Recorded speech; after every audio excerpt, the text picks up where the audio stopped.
Welcome to Let Me Fix This. Enjoy the video. In this video, I will explain how to make tomato garlic pickle. First, gather your ingredients.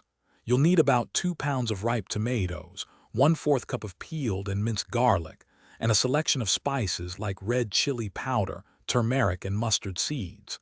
Don't forget your cooking oil, preferably sesame or mustard oil, to achieve that authentic taste. Having everything prepped makes the cooking process much smoother and more enjoyable. Now let's get to the preparation.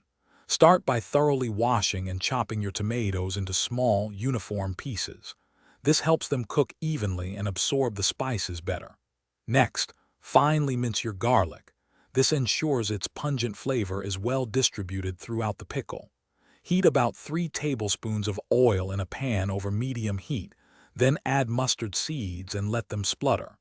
This step is crucial for releasing their aroma. It's time to cook our delicious pickle. Add the chopped tomatoes and minced garlic to the pan with the spluttering mustard seeds. Now, stir in your red chili powder, turmeric powder, and salt to taste. Cook this mixture on a low to medium heat for about 20 to 25 minutes. Remember to stir occasionally. You'll know it's ready when the tomatoes have softened considerably and the oil begins to separate from the mixture, indicating it's well cooked. Finally, let's talk about finishing and storage. Once your tomato garlic pickle is cooked, it's very important to let it cool completely to room temperature.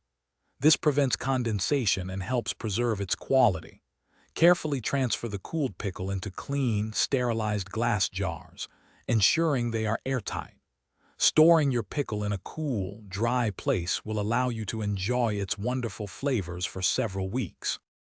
Thanks for watching. If you found this helpful, don't forget to like and subscribe.